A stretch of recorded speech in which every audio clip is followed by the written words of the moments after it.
Good morning children. बच्चों, मैं आपकी हिंदी की अध्यापिका आज आपको हिंदी साहित्य में पाठ 1 राग की रस्सी के बारे में पढ़ाने जा रही हूँ। चलिए बच्चों, पढ़ते हैं हम अपना पाठ। राग की रस्सी। राग की रस्सी। लोनपोगार तिब्बत के 32वें राजा सोनगव सेन गांपों के मंत्री थे। वे अपनी चालाकी और हाजिर जवाबी के लिए दूर दूर तक मशहूर थे। तो लोनपोगार कौन थे? लोनपोगार तिब्बत के 32वें राजा सोनगव सेन के मंत्री थे और वह बहुत ही चालाक और समझदार बुद्धिमान थे। कोई भी उनके सामने टिकता नहीं था। चैन से जिंदगी चल रही थी, मगर जब से उनका बेटा बड़ा हुआ था उनके लिए चिंता का विषय बना हुआ था। मतलब जैसे ही उनका बेटा बड़ा हुआ उनके लिए वह एक चिंता का विषय बहुत बनता जा रहा था। इसका क्या कारण था? कारण यह था कि वह बहुत ही भोला था। होशियारी उसे छू कर भी नहीं गई थी कि वह बहुत ही भोला और सीधा था। लोनपोगार ने सोचा, मेरा बेटा बहुत सीधा साधा है, मेरे बाद इसका काम कैसे चलेगा। तो लोनपोगार ने क्या सोचा कि मेरा बेटा तो बहुत ही सीधा साधा है, मेरे बाद इसका क्या होगा। एक दिन लोनपोगार ने अपने बेटे को 100 भेड़ें देते हुए कहा। एक दिन लोनपोगार ने एक उपाय सोचा। उसने अपने बेटे को 100 भेड़ें देखते हुए कहा, तुम इन्हें लेकर शहर जाओ।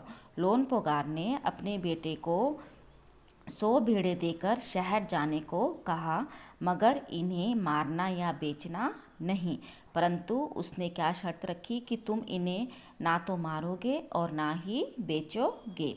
इन्हें वापस लाना 100 जौ के बोरों के साथ। इन्हें 100 जौ के बोरों के साथ इन्हें वापस लेकर आना, वरना मैं तुम्हें घर में नहीं घुसने दूंगा। इसके बाद उन्होंने अपने बेटे को शहर की तरफ रवाना किया। उसके बाद उन्होंने 100 भेड़ें देकर अपने बेटे को शहर की तरफ जाने को कहा। लोनपोगार का बेटा शहर पहुंच गया, मगर इतने बोरे जो खरीदने के लिए उसके पास रुपए ही कहाँ थे। परंतु उसके पास जो खरीदने के लिए रुपए नहीं थे। क्यों? उसे ना तो भेड़ें बेचनी थी। अगर वो भेड़ें नहीं बेचता तो वह 100 जौ के बोरे नहीं खरीद पाता। इसलिए वह काफ़ी चिंता में था। वह इस समस्या पर सोचने विचारने के लिए सड़क किनारे बैठ गया। वह इस समस्या पर सोचने के लिए एक सड़क के किनारे बैठ गया, मगर कोई हल उसकी समझ में नहीं आ रहा था। उसको कोई उपाय या कोई हल नहीं सूझ रहा था। क्यों? क्योंकि वह बहुत ही सीधा साधा और भोला भाला था। वह बहुत दुखी था। वह बहुत ही दुखी हो गया। तभी एक लड़की उसके सामने आ खड़ी हुई। तभी जब वह सड़क किनारे बैठा था तो एक लड़की उसके सामने आ गई। क्या बात है, तुम इतने दुखी क्यों हो? लड़की ने कहा, क्या बात है, तुम इतने दुखी क्यों हो? लोनपोगार के बेटे ने अपना हाल कह सुनाया। लोनपोगार के बेटे ने उसको अपनी सारी बात बताई। इसमें इतना दुखी होने की कोई बात नहीं है। लड़की ने उससे कहा, तुम दुखी मत हो, मैं इसका हल निकाल देती हूँ, मैं इसका उपाय निकाल देती हूँ। इतना कहकर लड़की ने भेड़ों के बाल उतारे और उन्हें बाजार में बेच दिया। अब लड़की ने भेड़ों के बाल उतारकर निकालकर उन्हें बाजार में बेच दिया।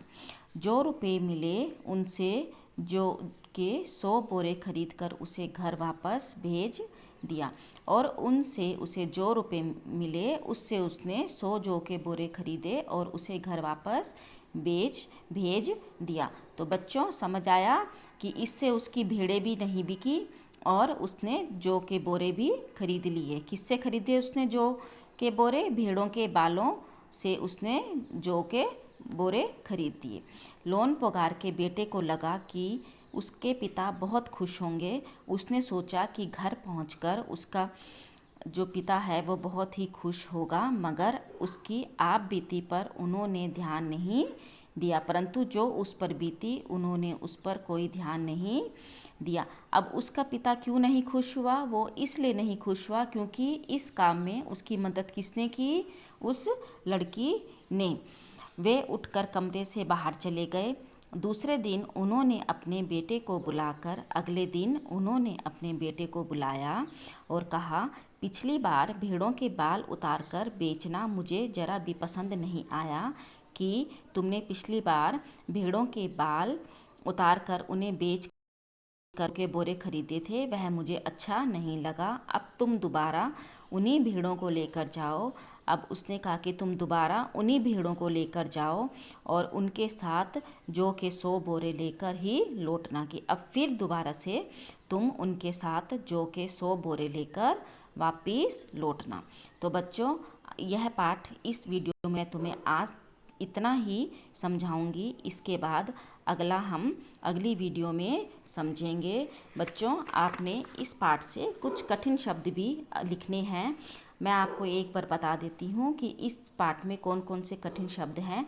इस वीडियो के माध्यम से आप वो कठिन शब्द लिखेंगे कि हाजिर जवाबी, मशहूर, जिंदगी, चिंता, सीधा साधा, शहर, सोचने विचारने, दुखी, लड़की, भेड़ों। ये सभी कठिन शब्द हैं जिन्हें आप अपनी नोटबुक पर लिखेंगे। धन्यवाद।